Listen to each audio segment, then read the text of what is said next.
নদীর পাড়ের এক শান্ত আশ্রমে এক জ্ঞানী গুরু বসবাস করতেন। তার বহু শিষ্যের মধ্যে অনিল ছিল সবচেয়ে অস্থির স্বভাবের। সে সবসময় তাড়াহুড়ো করত, জীবনে বড় কিছু করার আগ্রহে কখনো ধৈর্য ধরত না। গুরুর কাছে সে বারবার বলতো, গুরুজি, আমি জ্ঞান চাই, আমি শক্তি চাই, যাতে আমি দ্রুত সফল হতে পারি। গুরু মৃদু হেসে বলতেন, তুমি যা চাও তা পেতে হলে আগে অপেক্ষা শেখো, ধৈর্য শেখো। কিন্তু অনিল সেই কথা বুঝতো না।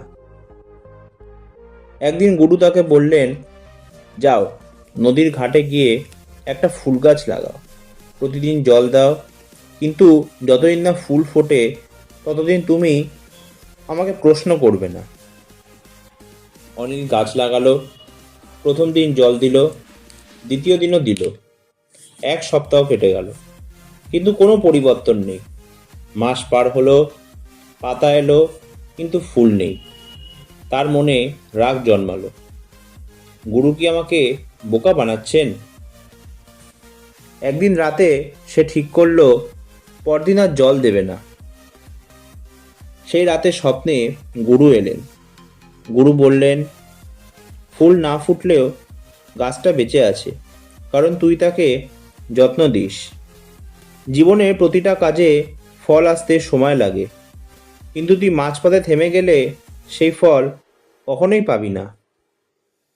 সকালে অনিল ঘুম থেকে উঠে আবার নদীর পাড়ে গেল। অবাক হয়ে দেখল গাছে ছোট্ট একটা কুঁড়ি এসেছে। তার চোখে জল চলে এলো। সে বুঝল, ধৈর্যই প্রকৃত জ্ঞানের প্রথম ধাপ। কয়েকদিন পর গুরু অসুস্থ হলেন। মৃত্যুশয্যায় অনিলকে ডেকে বললেন, আমি তোর গাছের কথা জানি, মনে রাখিস, জীবনে অনেক সময় ফুল ফোটে দেরিতে, কিন্তু যত্ন থামাস না। গুরু চোখ বুঝলেন, কিন্তু তার সেই বাক্য অনিলের মনে আগুনের মতো জ্বলতে থাকলো। বছর পরে অনিল সেই আশ্রমের প্রধান হলো। একদিন এক নতুন শিষ্য এসে বলল, গুরুজি, আমি দ্রুত সফল হতে চাই। অনিল হেসে বলল, তাহলে নদীর ঘাটে গিয়ে একটা ফুল গাছ লাগাও।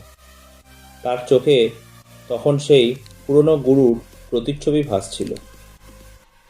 এই গল্প আমাদের এই শিক্ষাই দেয় যে ধৈর্য ও অধ্যবসায়তাই জীবনের সত্যিকারের সাফল্যের চাবিকাঠি।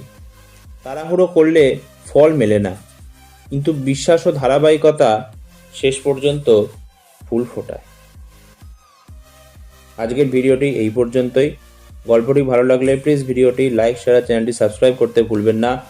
গল্পটি কেমন লাগলো প্লিজ কমেন্ট করতে ভুলবেন না। আরও এরকম নতুন গল্প নিয়ে আমি আপনাদের সামনে উপস্থিত হব। ধন্যবাদ।